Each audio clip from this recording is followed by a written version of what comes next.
No mundo atual, a tecnologia gira em torno de nossa vida, mas quando ela não é mais útil, o que acontece? No vídeo de hoje, o SustainED te convida a conhecer um pouco sobre o impacto do lixo eletrônico.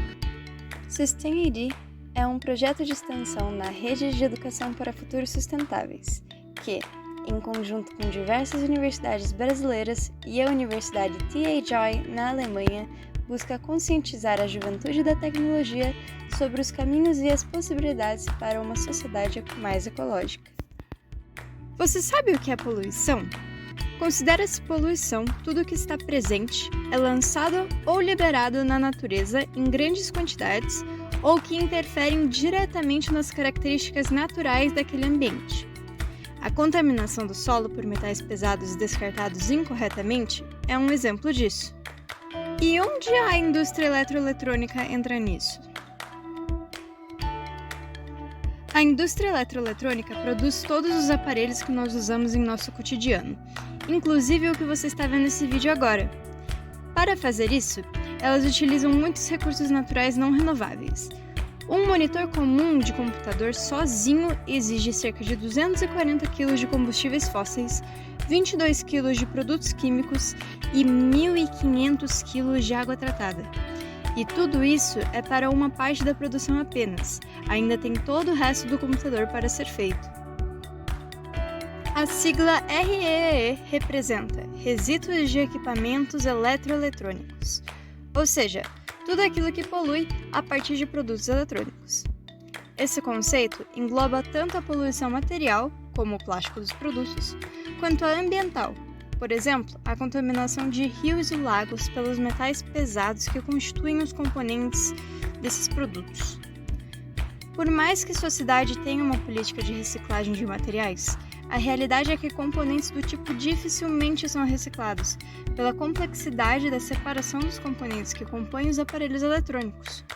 Os REEs são um tipo de poluente muito delicado e com consequências gravíssimas à saúde do meio ambiente e dos que o habitam, incluindo os humanos. Para ter uma ideia, só no computador tradicional que você provavelmente tem em casa, podemos encontrar materiais altamente tóxicos, como chumbo, mercúrio e alguns solventes. Nada disso vai afetar diretamente sua saúde, mas quando descartado, o computador se torna um poluente. Além disso, esses dispositivos geralmente contêm demais componentes poluentes, como PVC, CFC, minérios raros e muito mais. E quando falamos de poluição, não se resume apenas a resíduos industriais. Um dos maiores fatores que levam ao descarte em massa de aparelhos eletroeletrônicos na atualidade é a obsolescência programada. Isso quer dizer que as empresas que produzem esses aparelhos adicionam um prazo de validade a ele. Esse prazo pode ser feito por meio da implementação de componentes que estragam facilmente e são difíceis de trocar, ou até mesmo pela programação do software do aparelho para ter um limite na sua utilização. Um exemplo disso é o fim do suporte ao Windows 10 por parte da Microsoft no ano de 2025. As pessoas que possuem aparelhos com Windows instalado que não desejarem migrar para outro sistema operacional acabam por descartar seus aparelhos que não podem ser atualizados para o Windows 11. Ou seja, uma intervenção programada por software fez com que o seu aparelho eletrônico, que poderia estar funcionando perfeitamente, fosse descartado. Esse aspecto, dentro de uma sociedade já muito consumista, leva a um grande desafio ecológico, uma vez que a necessidade de atualização de dispositivos de todos os tipos se torna cada vez mais precoce. A obsolescência programada é um problema enorme e pouquíssimo regido mundo afora.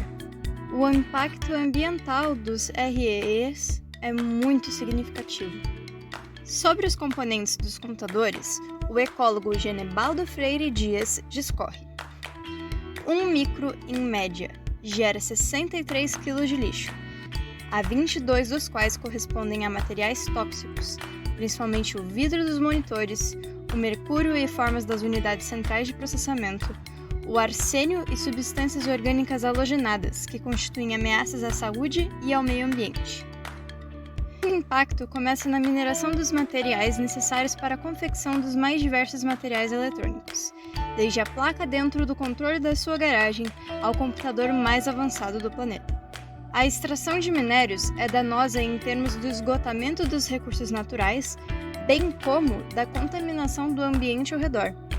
Um exemplo disso é a contaminação dos lençóis freáticos, água subterrânea que costuma ser extremamente limpa.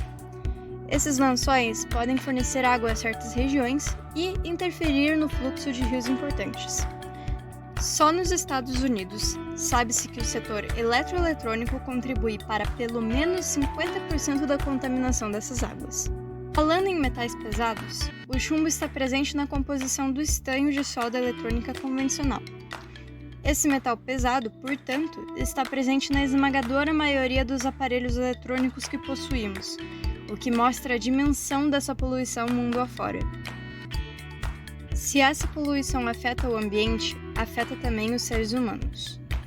A contaminação por REEs afeta principalmente as camadas mais pobres da sociedade. Países desenvolvidos e com alto progresso tecnológico enviam seu lixo eletrônico para países subdesenvolvidos ou em desenvolvimento, onde há um mercado para a desmontagem e revenda das partes de aparelhos eletrônicos. Toneladas de lixo viajam ao redor do mundo para países como Indonésia, Quênia e Índia. A indústria acaba gerando trabalho a muitas pessoas, mas será que as condições são seguras? Infelizmente, observa-se que não só é extremamente prejudicial à saúde dos que trabalham com isso, como muitas vezes reflete um trabalho irregular e análogo à escravidão. Além disso, o que não é separado muitas vezes é simplesmente descartado nas áreas pobres das cidades, causando disseminação de doenças entre a população. Em um trabalho precário que envolve o manejo de objetos com substâncias tóxicas e cancerígenas, você acredita que essas pessoas têm acesso à proteção e instrução corretas? E qual seria a solução? A maioria dos países europeus possui medidas para o descarte adequado de eletrônicos. Em São Paulo, em 2006, foi estabelecida a Política Estadual de Resíduos Sólidos, onde foram estabelecidas diretrizes para a redução da geração de lixo e aumento da reciclagem. Mas então, por que ainda lidamos com esses problemas? SustainID te convida a refletir. Como é feito o descarte de lixo eletrônico na sua casa, na sua escola ou no seu trabalho? Muito obrigada por assistir, meu nome é Bia e fique ligado para mais vídeos do SustainID.